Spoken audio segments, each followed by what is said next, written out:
Ça fait quoi? Ça fait janvier, il faut attendre quoi? 2 mois, c'est 2 ça? mois. C'est pas très long. suspense. Et la mairie de on Paris, verra. non, pas du tout. Mais le canard enchaîné nous le dira Oui. quelques jours avant et nous vous en informerons. On verra. On verra. J'ai rien demandé, on verra, mais j'écoute ceux qui viennent me parler. Ah, quand même. Vous, êtes- Ah ben oui, moi vous avez un téléphone j'aime bien. portable pour qu'on vous appelle. Oui, voilà. Bon, on n'en saura pas plus ce soir. En tout cas, on en apprend déjà beaucoup dans le livre de Ségolène Royal, publié chez Fayard, ce que je peux enfin vous dire. Merci à vous. Merci. Merci. Au revoir.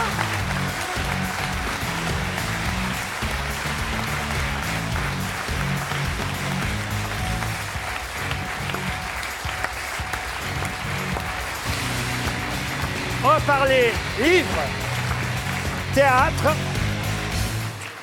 avec Franz-Olivier Gisbert, Samuel Le Bihan, Océan et Salomé Lelouch. D'abord, Samuel Le Bihan, un mot sur ces femmes dont vous faites le porte-parole à travers ce roman, parce que c'est vrai que souvent, à la tête des associations de défense des enfants autistes, ce sont des femmes qu'on retrouve. Il n'y a pas de hasard. Là, je ne veux pas prolonger le discours de Ségolène Royal, mais c'est vrai que... Et d'ailleurs...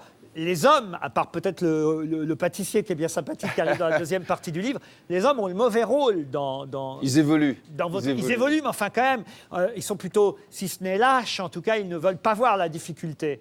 Faut pas faire une caricature parce que c'est vrai que généralement, dans toutes les associations que j'ai rencontrées, c'est surtout des femmes. Et je peux dire que sur les 30 dernières années, ce sont les femmes qui ont fait évoluer les choses en France. Justement grâce au tissu associatif, avec des structures qu'elles ont montées, des méthodes qu'elles ont ramenées des États-Unis pour faire évoluer leurs enfants.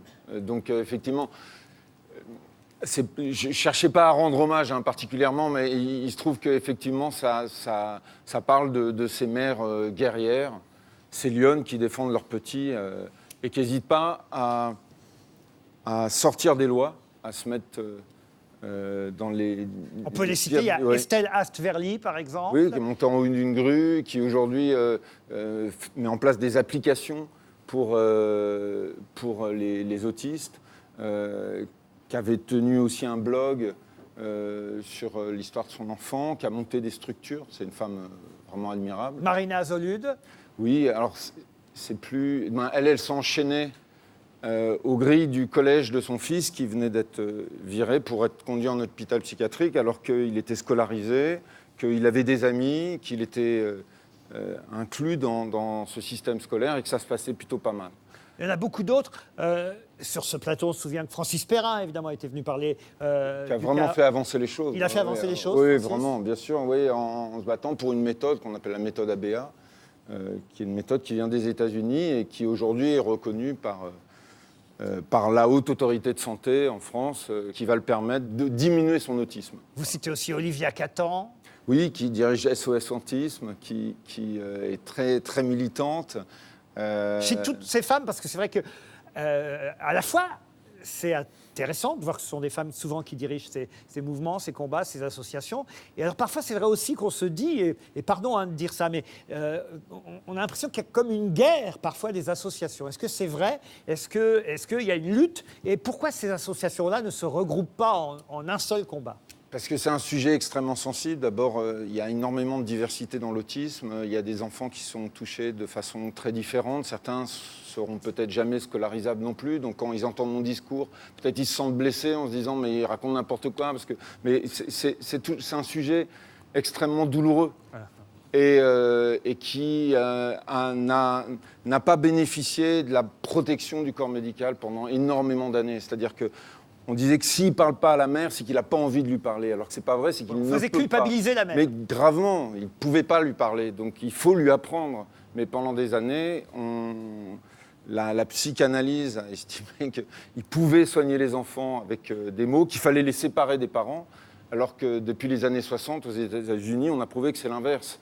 C'est qu'il fallait l'aide des parents pour les amener à On a même vu sur l'autonomie. certains plateaux, ça s'est définitivement abandonné, ce qu'on appelait le packing. Ou est-ce que ça existe encore? J'espère, c'est une horreur, c'est mettre un enfant dans des linges humides à moins de 10 degrés pour créer une réaction, je ne sais pas laquelle, c'est juste de la torture. En revanche, il y a quand même eu un progrès cette semaine, vous avez vu, j'imagine, Oui, oui. dans le Parisien, l'Assemblée a voté la semaine dernière, en fin de semaine dernière, un dispositif qui devrait permettre de détecter plus précocement l'autisme. C'est-à-dire, c'est le début du livre, c'est qu'il y a un vrai parcours du combattant au départ pour faire admettre que son enfant est autiste. Ouais, c'est compliqué, c'est encore compliqué chez nous, mais c'est essentiel, c'est là que ça se situe. Le diagnostic en France, c'est 5 ans en moyenne, c'est ça?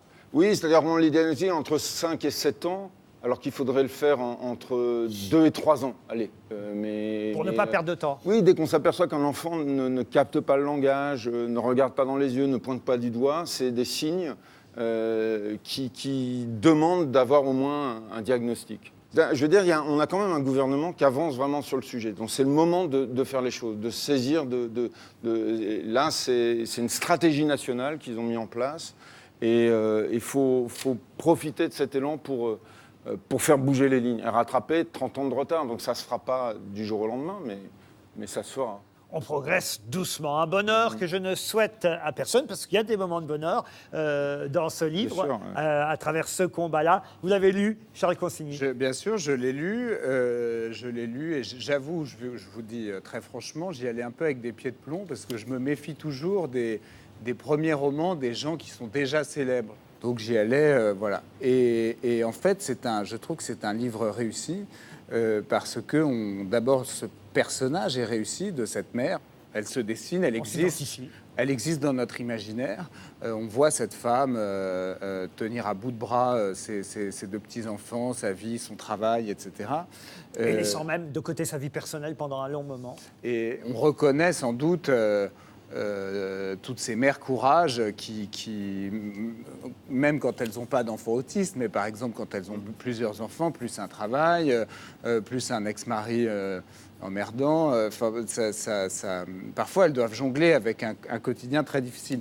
Il y a aussi de l'humour dans ce livre. Par exemple, vous faites remarquer que tout le monde considère que son enfant est surdoué ou hyperactif. Oui, c'est ce que vous disiez à propos des Asperger. Il y a une caricature aussi de l'autisme, bien sûr. C'est une mode. C'est Rain Man, quoi. C'est le film Rain Man qui a beaucoup nui. Non, il n'a pas de nuit. C'est-à-dire, il y a différents autismes. Il y a les Asperger qui n'ont pas de problème de langage et qui ont des spécificités, mais qui peuvent être très diverses. Ça peut être sur le langage, sur les mathématiques, sur même la mémoire visuelle. C'est les mystères du cerveau, c'est-à-dire qu'il y a des accès qui sont extrêmement difficiles dans les connexions cognitives, et puis il y a des connexions qui sont admirables, impensables. Non, mais je dis ça parce que c'est une mode. Il y a plein de parents orgueilleux et prétentieux qui vous expliquent tout de suite que leur fils est surdoué parce qu'il sait faire une addition. Enfin bref, je trouve que c'est quelque chose qui est répandu et qui est souvent... Ouais, c'est pendant le dîner. Qui est souvent un peu ridicule. Bon, après, je préfère l'autofiction au roman. Et je trouve que dans votre situation, même si je trouve que vous avez réussi ce roman, ça aurait été peut-être plus fort de prendre votre stylo, d'écrire « je » et de raconter vraiment vous, en tant qu'homme, ce que vous avez vécu en tant que père. Et donc, il y a une scène que je trouve très émouvante, que vous racontez, et moi ce que j'ai envie de savoir, si ça vous est arrivé à vous. La mère de cet enfant à un moment va au cinéma, elle a des problèmes donc jusqu'ici, des choses à gérer de partout, et elle dit, et moi je crois que c'est sans doute peut-être une des choses les plus déchirantes quand on a un enfant autiste, vous écrivez, quand la salle a été plongée dans le noir, j'ai pensé à César, à la chance qu'il n'avait pas, à la fragilité de cet enfant qui n'avait rien demandé, et j'ai commencé à pleurer en silence. Et je me suis demandé, est-ce que il y a eu un moment où tout à coup vous avez pensé à votre fille, à la chance qu'elle n'avait pas, et vous avez eu ce moment de... Est-ce que ça, c'est vous?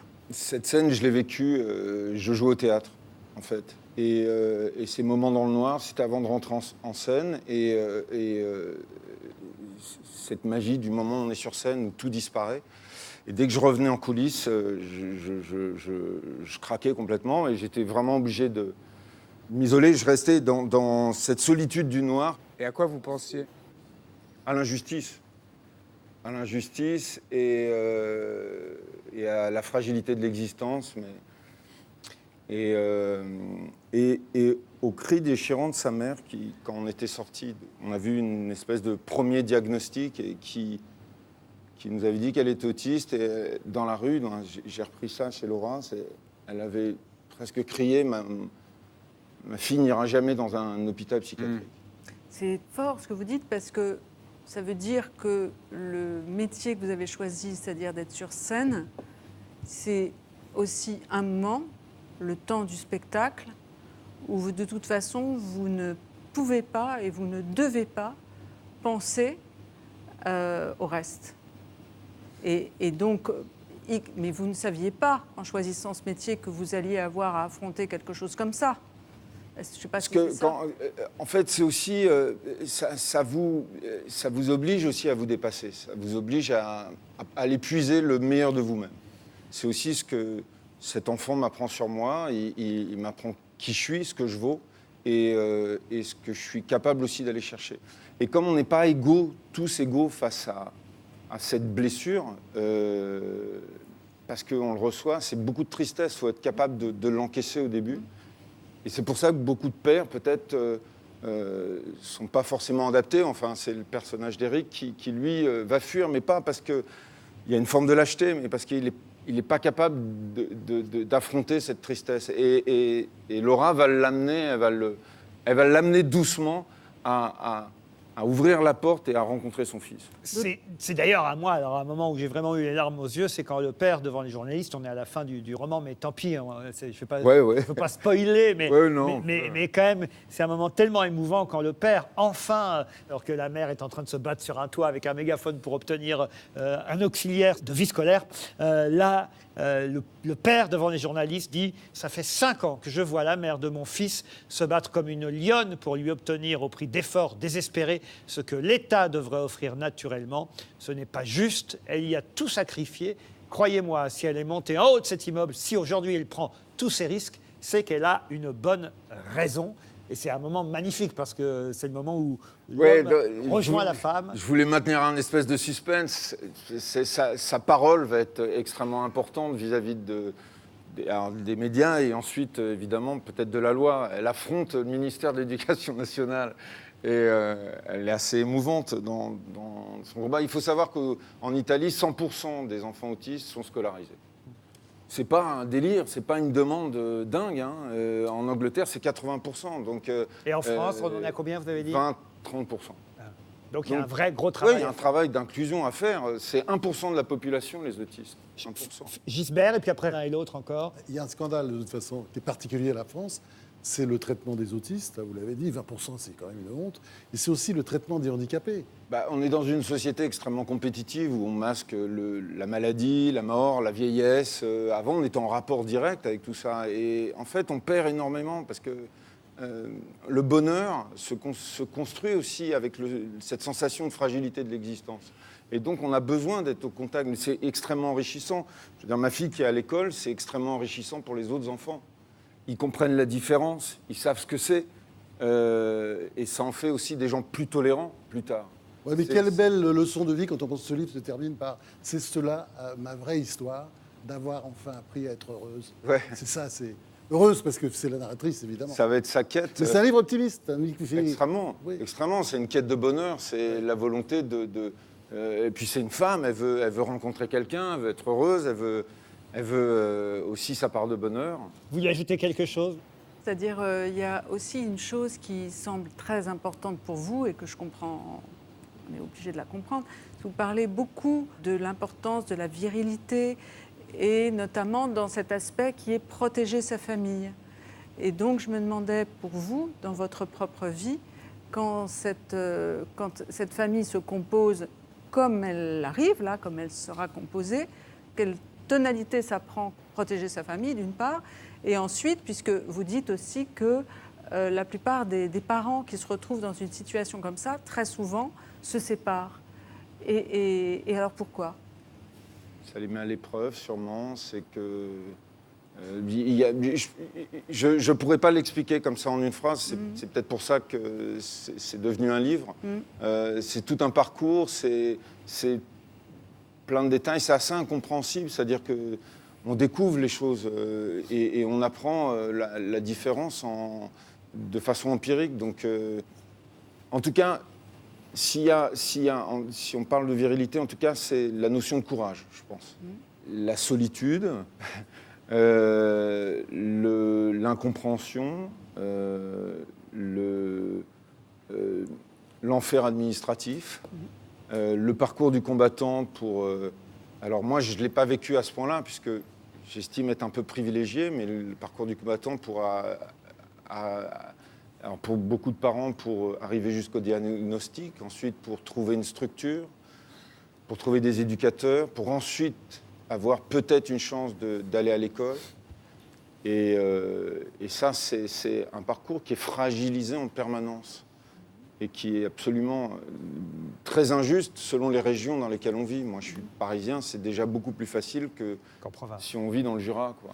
Il y a un autre aspect, pardon, qui est abordé dans le livre, et je ne sais pas si je peux me permettre de vous poser la question, mais c'est le fait que, on l'a dit, César, c'est le nom de l'enfant autiste, il a un frère aîné, demi-frère au fond, puisque c'est d'un précédent mariage, Ben, il s'appelle. Ben, ouais. Et à un moment donné, d'ailleurs, la narratrice explique peut-être le désarroi du père de César, l'enfant autiste, par le fait qu'elle a déjà eu un premier enfant, entre guillemets, normal. Et en gros, elle dit, peut-être que si cet enfant est autiste aujourd'hui, en tout cas, c'est pas de ma faute, la preuve, j'ai eu un enfant qui ne l'était pas, et c'est peut-être ta faute à toi. C'est dans un moment de colère, elle l'attaque dans sa virilité parce que le couple se déchire, quoi. Ma question, elle est personnelle. Est-ce que vous, ça vous a fait réfléchir? Parce que je sais que vous avez été papa à nouveau depuis. Est-ce que ça vous a fait peur? Est-ce que ça vous a fait hésiter? Est-ce que vous y avez réfléchi? La question s'est posée tout le temps, évidemment. Ouais. Tout le temps, mais on prend le risque de la vie, hein, parce que moi aussi, je me dis qu'il faut des frères et sœurs à ma fille pour la protéger plus tard, si je ne suis plus là. Donc il faut faire une famille, il faut des enfants. Et évidemment, on y pense tout le temps. Tout le temps, la petite, la 2 mois, je la regarde et évidemment, je regarde la façon, si je chope son regard, si elle comprend les réactions, c'est instinctif, c'est comme ça. Mais il faut aller vers la vie. Et vers d'autres enfants. Charles, pour terminer. Pour terminer, on se demande ce que l'enfant pense de ce qu'il vit, l'enfant autiste. Ouais. Et une des manifestations de ce syndrome, c'est des crises de violence parfois. Et donc vous en racontez une dans le livre. L'enfant, tout à coup, dans le supermarché, s'énerve et commence à renverser des choses, etc.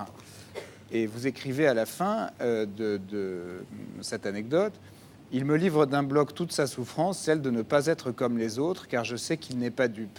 Il vit sa solitude au milieu de la foule, et moi, sa mère, je n'ai aucun moyen de le sauver. » Est-ce que, selon vous, ces crises de violence, en fait, c'est des crises de colère de l'enfant d'être dans cette situation-là, dont il a conscience et qui le rendent et qui l'énerve? On a chacun notre interprétation, mais en apprenant le langage, la communication, en allant chercher ma fille dans sa bulle pour la ramener dans notre monde, puisque nous, on ne peut pas devenir autiste, donc c'était la ramener au maximum dans notre, ce qu'on appelle typique. On est des êtres typiques. Les crises de violence ont diminué. Donc, il y a ce sentiment de l'enfant qui ne sait pas comment manifester l'amour, qui n'arrive pas à s'exprimer, qui n'arrive pas à communiquer ses douleurs, ses peines, ses angoisses. Il se sent extrêmement fragilisé. On le voit, on sent qu'elle a conscience de ne pas être comme les autres et de trouver des stratégies d'adaptation. Vous savez, les autistes, ils reçoivent... tout d'un bloc, c'est-à-dire il n'y a pas de hiérarchisation dans les sons, dans les émotions, dans les images qu'ils reçoivent. Et donc, ils ont du mal à les gérer et il faut leur apprendre. Ça va être tout l'apprentissage va se faire sur le fait de décoder, ne serait-ce que les expressions de notre visage, par exemple. Sourire, être triste. J'ai vu, ça a été un réel apprentissage, presque mécanique, qui était assez étonnant. Je me dis, mais on lui apprend ce que veut dire quelqu'un de triste ou quelqu'un qui rigole. Et finalement, en apprenant à décoder ça, ensuite, elle l'a reproduit de façon plus naturelle et sa compréhension des autres est en train de s'affiner de plus en plus. C'est ce qui, pour nous, est assez instinctif, parce qu'on l'apprend de nos parents en les regardant. Les enfants autistes, il faut leur apprendre de façon mécanique, mais ça marche. Ça marche, et donc cette sensibilité, cette hypersensibilité peut s'exprimer, trouver des canaux de un peu comme une décompression, quoi, et s'apaiser, et comme quoi c'est vraiment lié à l'incapacité de communiquer. C'est intimement lié. Et donc, cette scène, oui, je l'ai vécue. Le premier roman de Samuel Le Bihan, Un bonheur que je ne souhaite à personne. Et quel C'est titre, chez- hein? Ah oui, c'est un C'est le très roi du joli titre, Très beau titre, Un bonheur que je ne souhaite à Le personne. livre est formidable aussi. Mais... Signé Samuel Le Bihan, c'est Flammarion. Avant de parler du vôtre, cher Franz, j'aimerais qu'on retourne au théâtre. Vous pouvez applaudir en alternance. Alors, j'espère que je ne vais pas écorcher les noms des actrices. Hein. Naïdra, Yadi, Vous voulez Alix. que je le fasse? Ah oui, allez-y. Alors, vous les connaissez toutes par cœur? Oui. Allez-y. Nedra Yadi, Judith Elzheim, Alix Poisson, Samantha Markovitch, Océan et Fatima Ndoye. Samantha Markovitch, qui est l'auteur. Elle Tout à joue fait. donc de temps en temps, elle aussi, cette reconstitution, on va dire, de ce qu'est l'appareil judiciaire dans un moment précis. C'est la comparution ou pas immédiate, enfin le fait de pouvoir ou pas aller devant un tribunal, d'être défendu. Ce sont des avocats commis d'office dans ces cas-là. Pas systématiquement. Pas Dans systématiquement. la pièce, c'est des avocats commis d'office, mais non, c'est ce que j'expliquais au début. Ceux qui ont les moyens peuvent demander un avocat extérieur et reporter du coup le procès. Et vous, alors, pourquoi vous jouez pas, toujours pas, Salomé Lelouch? Mais parce que je ne suis jamais... Enfin, j'ai vraiment joué jusqu'à 18 ans et à l'âge où tout le monde choisit son métier, C'est fini.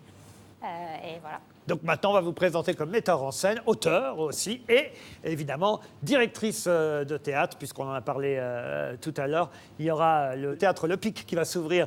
C'est quoi la date d'ouverture d'inauguration? Le 13 décembre, c'est ce Tout qu'on à voit fait, sur l'affiche, le le 13 décembre. C'est avec votre spectacle, Océan? Non, c'est avec le spectacle de mon metteur en scène qui s'appelle Michael Chirignan et dont j'ai coécrit le spectacle Vous connaissez depuis longtemps Océan et Salomé? il y a quelques années. Et votre propre spectacle continue à tourner, donc reviendra, on l'a compris, au théâtre Le Pic à Paris. Et la chanson aussi, puisque je sais que vous aviez fait des albums. Ça fait longtemps que je fais plus de musique. Ça C'est fait fini 10 ans quand même. Alors J'ai ça, arrêté. c'est comme pour actrice, pour Salomé Lelouch, vous l'avez abandonné Ah, on ne aussi. sait pas, peut-être ça va revenir. Donc c'est fini, Mais oui, définitivement. ça fait 10 ans que je fais du théâtre et du cinéma et maintenant du documentaire aussi. Donc je suis plutôt... Ce film, justement, vous avez été déçu par le fait qu'il ne marche pas autant, j'imagine que vous l'auriez On veut voulu. toujours que nos films marchent plus que Évidemment. qu'ils marchent. Mais j'étais content qu'il existe déjà. Et voilà, et encore aujourd'hui, on m'en parle et je reçois des messages quand les gens le voient à la télé. Il est passé récemment sur Canal+, et c'est des messages très positifs, très joyeux, souvent de jeunes femmes lesbiennes qui disent « Ah, enfin, un film avec des lesbiennes où on meurt pas à la fin » et elles sont contentes que ça finisse bien. Donc c'est déjà beaucoup pour moi. D'ailleurs, votre premier spectacle, qui s'appelle La lesbienne invisible. continue lui aussi à Oui, tourner, mais maintenant. avec Exactement, une autre avec actrice. à qui j'ai confié le rôle, qui s'appelle Marine Baousson, qui est beaucoup mieux que moi d'ailleurs dans le rôle. Mais que vous mettez en scène. Et que je mets en scène et qui joue tous les jeudis à la Nouvelle Scène. Ouais. Bon, bah alors voilà, je crois qu'on a fait le panorama Ouais. de votre actualité à tous les deux. Un mot en tout cas sur le spectacle Justice. Non, Charles. comme je vous l'ai dit tout à l'heure, je trouve que le thème est intéressant et je pense que pour le coup, par rapport à ce que je disais tout à l'heure à Madame Royal, sur les thèmes qui intéressent les médias et ceux qui ne les intéressent pas, je trouve que ce système judiciaire n'intéresse pas assez les médias et qu'ils font bien d'aller voir les médias au sens large, c'est-à-dire y compris le monde de la culture. Et quand ils y vont, là, ils trouvent de la vérité. Et là, ils trouvent des choses qui concernent vraiment les gens. Par exemple, quand France Culture a été à Marseille enregistrer une audience de comparution immédiate, Vous parlez du procès Mediapart? non, je parle de la... Enfin, l'enregistrement a été diffusé sur Mediapart, donc je ne sais pas si on parle de la même chose. Une reporter de France Culture se trouvait dans une salle de comparution immédiate au tribunal de grande instance de Marseille et a enregistré le cas d'un gamin de 18 ans qui a pris 5 ans de prison ferme pour 3 vols de téléphone portable. Certes avec violence, mais c'est sans précédent puisqu'il n'avait pas de casier judiciaire. Et en plus, il avait, et c'est un sujet que vous abordez dans la pièce, il avait un trouble psychiatrique. Et on entend les deux magistrates, puisqu'il y avait une procureure, comme quoi les femmes ne sont pas toujours plus raisonnables que les hommes. Il y avait une procureure et une présidente du tribunal qui se montent la tête l'une l'autre en sévérité contre ce gamin de 18 ans, qui lui disent qu'elles peuvent à peine le regarder comme un être humain, qui à la fin lui mettent 5 ans ferme, et c'est transmis sur France Culture, et la réaction du tribunal, c'est d'enlever son accréditation à la journaliste. Donc moi, je trouve intéressant qu'on aille voir ce qu'il en est. Mais je trouve que dans votre manière de le traiter, pour moi, vous avez fait une pièce qui est une pièce de gauche caricaturale. C'est-à-dire, il y a toutes les tartes à la crème qu'on pouvait redouter. Il y a les Roms, les discriminations à la location de logement, le rôle du juge comme devant rééquilibrer les inégalités dans la société. Moi, je pense que le juge doit dire le droit. On peut considérer que le droit doit rééquilibrer les inégalités dans la société, mais le juge, il doit dire le droit. Il ne doit pas s'improviser justicier. Et il y a une mise en scène que moi, j'ai trouvée un peu grandiloquente, c'est-à-dire il y a les acteurs qui viennent sur le devant de la scène et qui assènent tout ça, qu'on a déjà entendu 1000 fois. Par exemple, la phrase de Victor Hugo qui dit que quand on construit une école, on détruit une prison. Moi, j'en peux plus d'entendre cette phrase. C'est certes On s'en moque d'ailleurs. C'est certes une belle phrase. Pardon ? On s'en moque, on fait une boutade de ça. Oui, mais vous voyez ce que je veux dire. Vous avez repris. Donc, je trouve que sur ce thème-là, vous auriez pu le traiter, qui est un thème singulier, et je trouve que c'est bien de s'en emparer. Vous auriez pu le traiter avec moins de grandiloquence, moins de gravité, et peut-être au fond moins de snobisme théâtreux de gauche. Voilà. Alors, si je peux me permettre, moi, ce qui m'intéresse, c'est que je vais vous dire un truc très sincère, très sincère. Les gens, parce que moi je suis plutôt de gauche et j'ai des amis plutôt vraiment très de gauche, et tous les gens de gauche qui viennent trouvent que le spectacle est de droite, et tous les gens de droite qui viennent trouvent que le spectacle est de gauche. Le début du spectacle, il est. Et c'est intéressant parce que qu'est-ce que ça veut dire sur la pièce, et ça j'en suis vraiment convaincue, c'est que comme il y a beaucoup de points de vue, il y a un flic un peu facho, une proc dégueulasse avec la Rome, mais aussi à chaque tableau, on peut prendre parti pour l'un ou l'autre. Un flic un peu facho, c'est une caricature. Mais il y a Mais pas, ça, c'est oui, mais c'est un des flics et il y en a un autre qui ne l'est pas du tout. Enfin, il y a une multiplicité de points de vue. Moi, c'est ça que j'aimais dans la pièce et qui fait que tout en étant peut-être plus de gauche encore que la pièce, c'est vous dire. Ah bah ça c'est sûr, j'ai vu votre dossier. On a des dossiers ici qui, à mon avis, sont encore plus détaillés que les dossiers du parquet de Paris. Ça, je peux vous dire, on a des dossiers serrés et c'est vrai que vous êtes très à gauche, beaucoup trop. Non mais pour vous, j'imagine. Bon, ça vous regarde. Pour vous, j'imagine.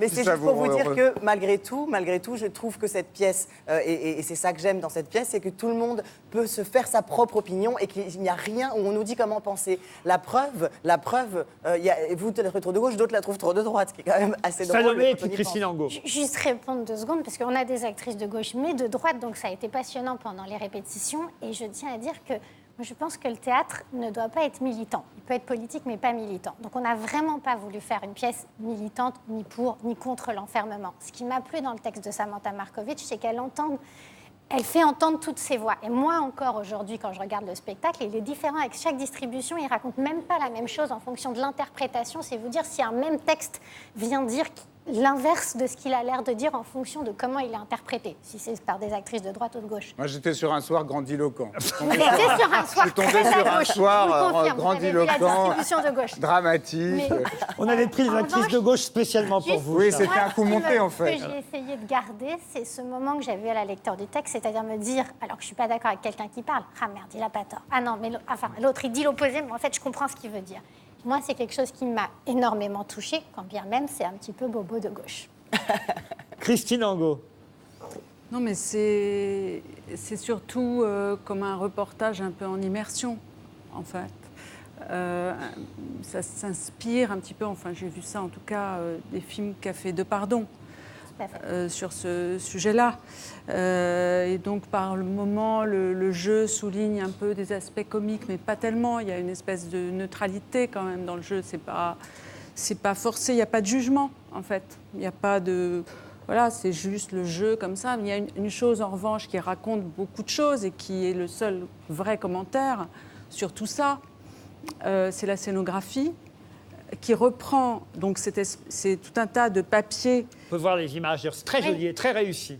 Et donc les magistrats en haut, les justiciables en bas, qui lèvent la tête, les avocats aussi d'ailleurs, ceux qui sont avec les justiciables qui lèvent la tête. Et voilà, donc déjà la situation d'infériorité de base. Et puis, ce qui est perceptible aussi, parce qu'il y a quand même des situations les unes après les autres. Bon, ce qu'on voit aussi par l'accumulation, c'est la souffrance quand même de tout ça, toute la souffrance qui s'agrège dans la justice et dans l'injustice, naturellement. Ils sont quand même ensemble. Et ce qu'on voit avec cette scénographie aussi, et aussi dans le parler, dans la manière dont s'expriment les magistrats et dans la manière dont s'expriment ceux qui essayent de se défendre même pas d'ailleurs la plupart du temps. De toute façon, tout est déjà joué d'une certaine... Et c'est du flagrant délit, comme on l'a rappelé. En Oui, plus, c'est pas le propos. voilà. Donc culpabilité. ce qu'on voit, c'est une chose qui est, à savoir la réalité de la justice, c'est quand même une classe sociale qui en juge une autre, quoi, grosso modo. Hein. Et ça, d'une manière assez simple, quand même, c'est montré, ni plus ni moins. Et ce ni plus ni moins est pas mal, je trouve. Bon, ben, voilà.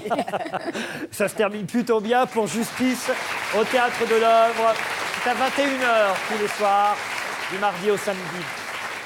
Autre chose à ajouter? Moi, j'ai une petite question que je voudrais vous poser. Oui. Océan. Alors, évidemment, il y aurait plein de questions à poser sur la transition, mais j'avoue qu'il y a une question plus importante pour moi, enfin, en tout cas, je ne pouvais pas savoir que vous alliez venir et ne pas vous poser cette question parce que c'est quelque chose qui m'avait arrêtée. En 2016, vous avez écrit une tribune dans Libération en défense de Houria Boutelja, qui avait écrit un livre qui s'appelle Les Blancs, les Juifs et nous. Et je cite juste une phrase dans cette tribune. Vous disiez, elle, c'est-à-dire Houria Boutelja, elle interroge l'extermination des Juifs d'Europe et son instrumentalisation par le projet sioniste depuis le monde colonisé. Bon, alors, est-ce que vous pouvez m'expliquer, quand vous dites extermination des Juifs d'Europe et son instrumentalisation, vous voyez, je n'arrive même pas à le dire, par le projet sioniste. Qu'est-ce que ça veut dire? Mais on va vraiment parler d'Israël, là? Enfin, Non, on n'a pas le temps. Alors, d'accord. Enfin, non, mais je ne sais pas si... D'accord. C'est effrayant, c'est pas drôle. C'est comme vous voulez. Non, mais c'est un texte. Non, c'est pas drôle, en effet. Non, mais c'est pas moi, drôle, si c'est vous pas voulez, drôle. sachant que vous alliez être là, j'avais été plus que... Enfin, voilà, j'ai lu ça dans Libération en 2016. J'ai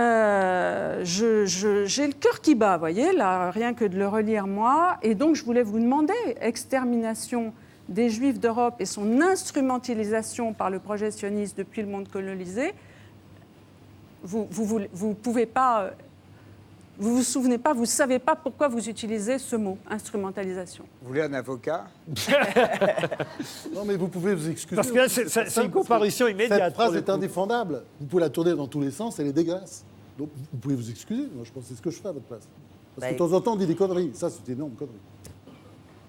Je pense qu'en effet, cette phrase est maladroite. Je suis tout à fait prêt à le reconnaître. Je m'intéressais au fait qu'elle déplaçait le point de vue. Au fait qu'elle déplaçait le point de vue et qu'elle parlait, en effet, d'un point de vue de descendants, d'indigènes, et que son discours me semblait intéressant à écouter. Et c'est difficile pour moi aussi parce que on m'a beaucoup reproché cette tribune avec une violence assez phénoménale. Quand moi, je disais juste que... La violence n'est pas de ce côté-là. La violence n'est pas du côté des reproches. La violence, elle est du côté de votre phrase. Ouais, Vraiment. c'est effrayant. Hein. Vraiment, c'est terrible. Je vous assure, c'est terrible. Et il n'y a pas de point de vue dans ce domaine. Vous dites, elle défendait un point de vue. Il y a des points de vue? Non, il n'y a pas de point de vue. Il y a des gens qui se sont fait exterminer Bien sûr, parce qu'ils étaient juifs. Beaucoup, Évidemment. beaucoup. Mais à quel moment je nie ça? Non, le mot instrumentalisation, alors expliqué. Instrumentalisation de l'extermination des Juifs d'Europe par le projet sioniste.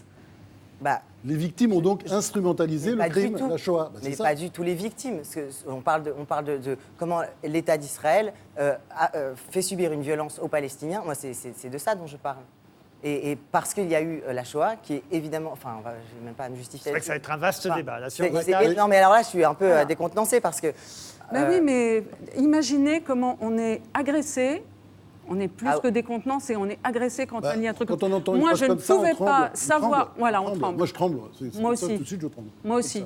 Donc moi, quand je savais que vous alliez venir, je vous ai regardé, j'ai vu le spectacle qui m'a intéressée, comme je vous l'ai dit.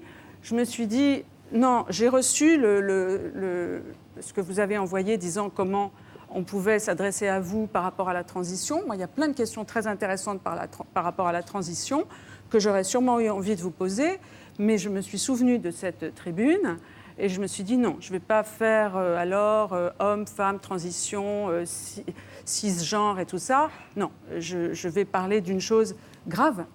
Voilà, donc je l'ai fait et je devais le faire. Bon. C'est fait, c'est dit. Je pense que manifestement, vous devez regretter d'avoir écrit ça. Comme ça. C'est surtout que j'ai l'impression que ça demanderait d'avoir un temps de discussion qu'on n'a pas. Donc On est en comparaison immédiate. Hein. Non, mais ça se discute pas. C'est comme Forisson, ça ne se discute pas. Exactement. Ces choses-là, c'est oui ou non, oui ou merde. Exactement. Et là, la seule chance de vous en sortir, c'est de dire excusez-moi, tout le monde vous pardonnera, parce qu'il faut savoir s'excuser dans la vie. Moi, j'ai dit beaucoup de conneries dans ma vie, à chaque fois, je me suis excusé. Ça, c'est pas une connerie, c'est une saloperie. Mais pourquoi c'est une saloperie de dire qu'il y a des gens qui ont récupéré, qui se sont emparés de cette tragédie pour produire de la violence? Il y avait pas mal de victimes à l'origine de la vrai. création d'Israël, et c'est dégueulasse de dire ça. C'est pas vrai. Bon, écoutez, je pense que je suis très loin d'avoir voulu dire ce que vous voulez me faire porter, mais donc je m'excuse si... Instrumentalisation. Ah bah voilà, très bien. Bon, ben voilà, écoutez, ce sera le mot de la fin, parfait. On vous le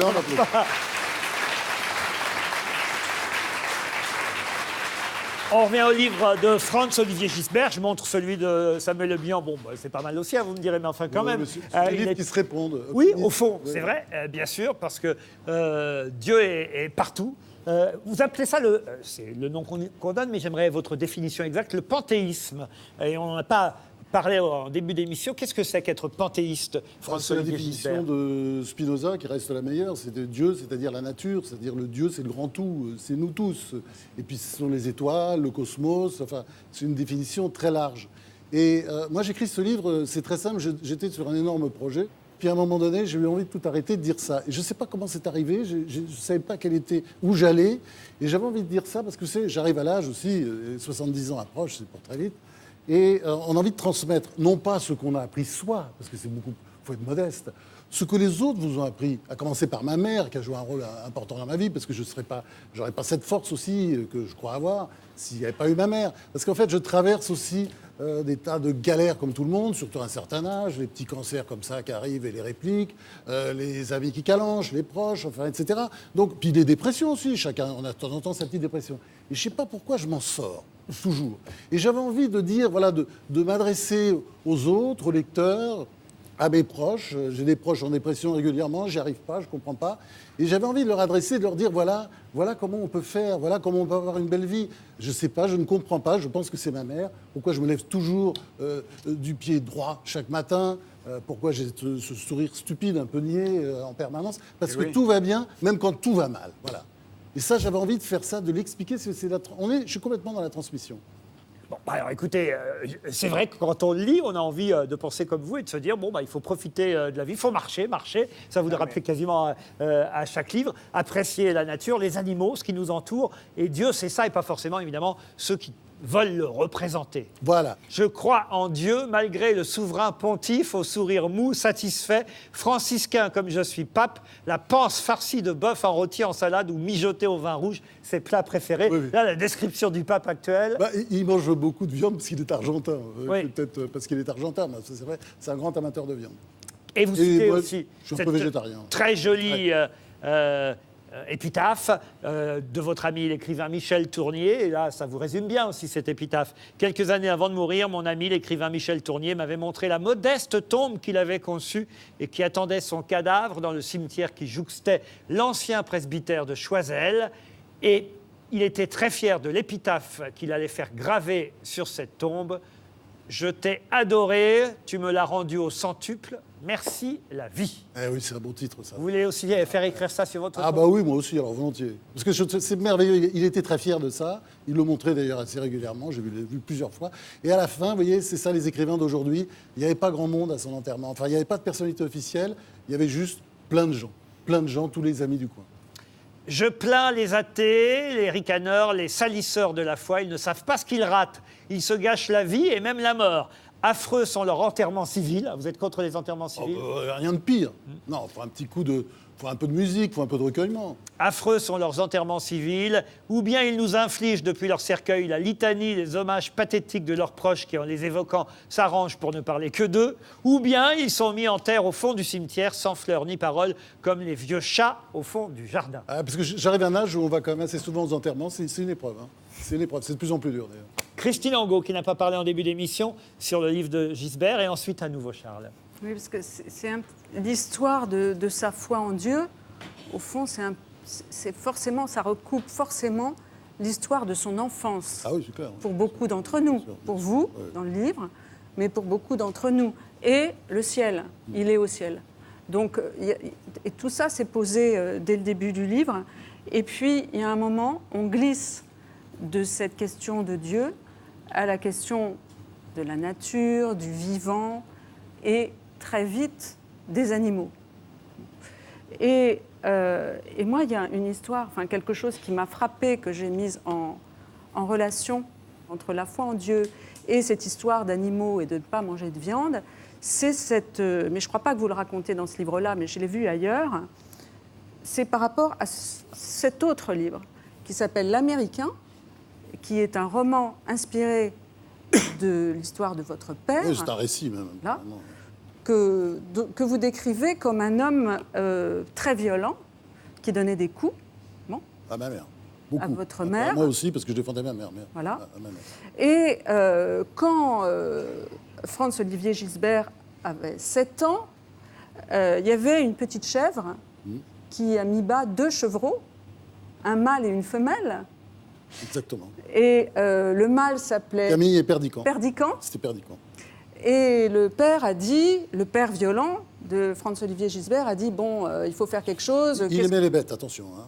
Et puis d'ailleurs, je me suis réconcilié avec lui quand il est mort. Hein. J'ai vraiment déconné. Et dans le livre, c'est mon père qui est un salaud au début parce qu'il bat ma mère et il me bat aussi parce que je défends ma mère, je suis l'aîné. Mais à la fin, c'est moi le salaud parce que j'ai jamais pardonné, malgré les supplications de ma mère, parce que mon père était un type bien et je lui dois beaucoup. Bah oui. C'était simplement un rescapé de Omaha Beach du 6 juin 1944. Il était sourd d'une oreille, il dormait avec un couteau sous l'oreiller. Enfin, c'était quelqu'un qui en avait pris plein la gueule pendant la Deuxième Guerre mondiale. Mais en tout cas, moi, ce que j'ai trouvé hyper intéressant, c'est que c'est pas seulement la conversation brillante d'un intellectuel qui passe d'un sujet à un autre, la viande, les animaux, les abeilles, Nietzsche, etc. C'est pas seulement ça, si on voit qu'il y a cet ancrage-là, à savoir que ce père, quand il est petit, décide qu'il faut sacrifier le petit chevreau oui, parce mâle. qu'il ne veut pas le laisser partir comme ça dans la nature et être mal tué. Parce que mon père, il y a ce côté quand même toujours chez lui, il faut protéger les animaux. Enfin, vous parlez quand même d'un traumatisme. Ah oui, énorme. Voilà.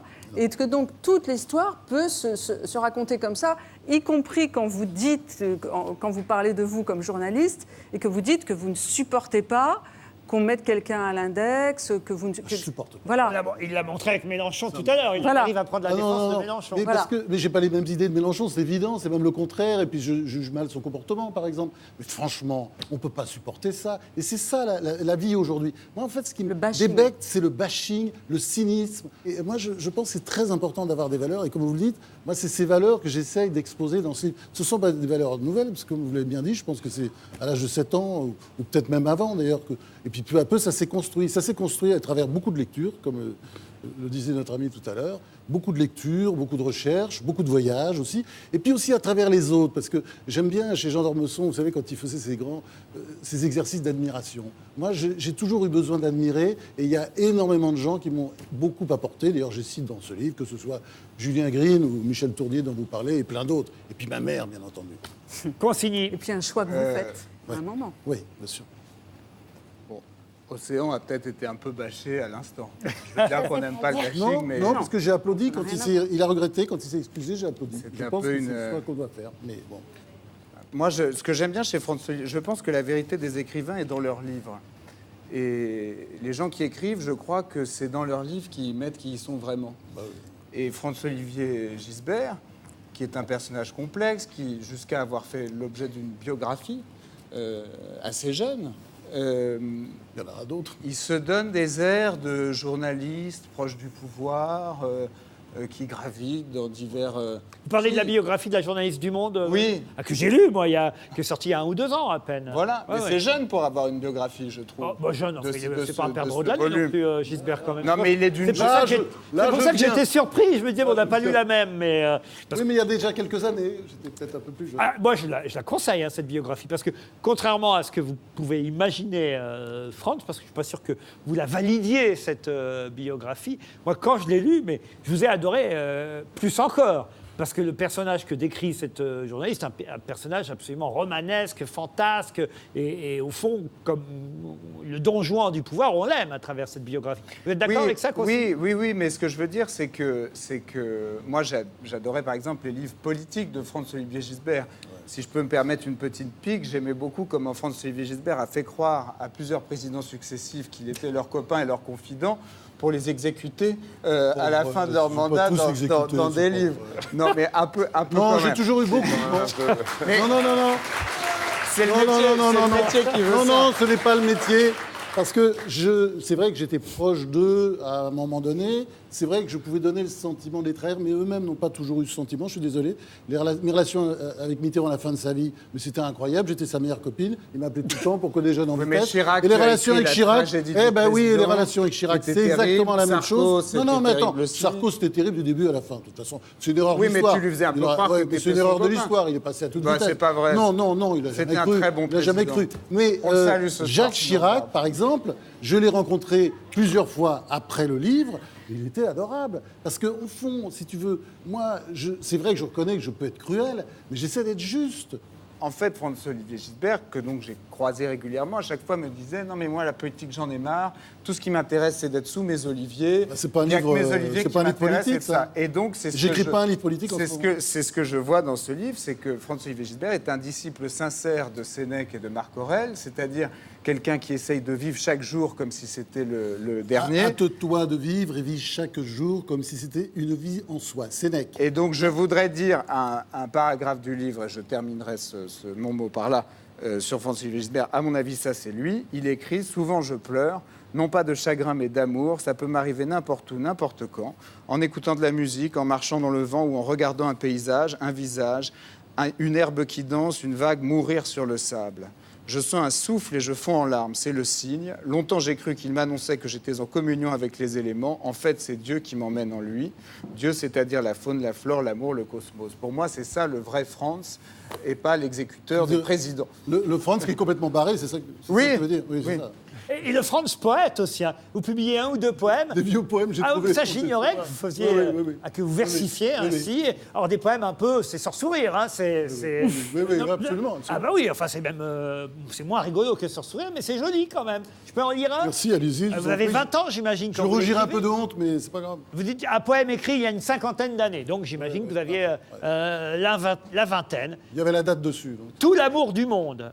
Ah, et vous publiez ce poème écrit quand vous aviez 20 ans. Tant que je vivrai, je chanterai les criquets, le ciel, les perroquets, les baisers, les palmerets, la gloire des étés, l'appel des toiles cirées, l'ivresse des serments, les rires des enfants, le venir de la mer, l'onde des prières, les baisers de nos mères, les noces des envers, l'enchantement de tes pas. Rien ne dure ici-bas, ouvrons grand nos bras au tourbillon des bas, au vertige des émois, à la brise qui se noie. Abandonnons-nous, amour, montons dans les tours, laissons entrer en nous les élans du grand tout, la symphonie des oublis, le roulis de nos nuits, croquons les fruits défendus, que rien ne soit perdu, ni la chair, ni l'effroi, jusqu'à la prochaine fois. Ça, c'est Père Gisbert. Hein. Vous les avez retrouvés où, ces poèmes? Oh bah c'est dans des tiroirs, parce que souvent, vous savez, on déménage et puis on range, et puis voilà, on dit qu'est-ce que c'est que ce truc-là qui est au milieu de photos. Et puis comme il y a des dates souvent sur ces poèmes qui sont liés à des personnes, vous voyez, bah voilà, je me suis dit tiens, je vais les récupérer. En fait, c'est une façon aussi de montrer que j'ai toujours pensé comme ça. C'est-à-dire même peut-être même avant l'âge de 7 ans. C'est-à-dire, j'ai toujours été sur ce Cette petit nuage. pente. Ce petit nuage, ça vous aide tellement et j'aimerais bien le partager. C'est pour ça que j'écris ce livre, c'est pour partager avec tout le monde. Et vous rappelez que la Voie lactée compte quelques 200 milliards d'étoiles, dont 20% environ sont pourvues de planètes qui gravitent autour d'elle. Et parfois, parmi ces planètes, on trouve l'équivalent de notre Terre habitable. Les chiffres donnent le tournis. Les premiers calculs ont établi qu'il y aurait au moins 9 milliards d'exoplanètes dans l'univers. Encore un mauvais coup porté aux religions, dites-vous. Notre planète n'est pas toute seule dans l'univers et le ciel regorge de vie potentielle. N'est-il pas temps de réécrire la Bible, le Coran? Cette découverte, on n'a pas fini d'en mesurer les conséquences. Elle nous remet aussi à notre place. Nous ne sommes plus le centre de l'univers, le nombril du cosmos, mais un rien dans le grand tout, un néant à l'égard de l'infini, comme disait Blaise Pascal. Ouais, c'est vrai. C'est signé Franz-Olivier Gisbert. Ça s'appelle « La dernière fois que j'ai rencontré Dieu ». C'est chez Gallimard, le livre de Samuel Le Bihan.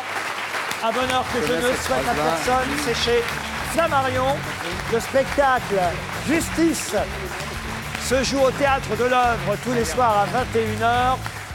Et celui d'Océan en tournée à travers la France, en attendant un retour au Théâtre Le Pic, prochainement, tout de suite après l'inauguration de ce nouveau théâtre dans le 18e arrondissement, théâtre tenu de main de maître par Salomé Lelouch. Merci à tous et à toutes. Je vous souhaite un bon dimanche, c'est demain dimanche, oui. Et on se retrouve dimanche soir pour les enfants de la télé ou alors samedi prochain pour un autre numéro d'On n'est pas couché. Merci pour votre fidélité. Bonne nuit.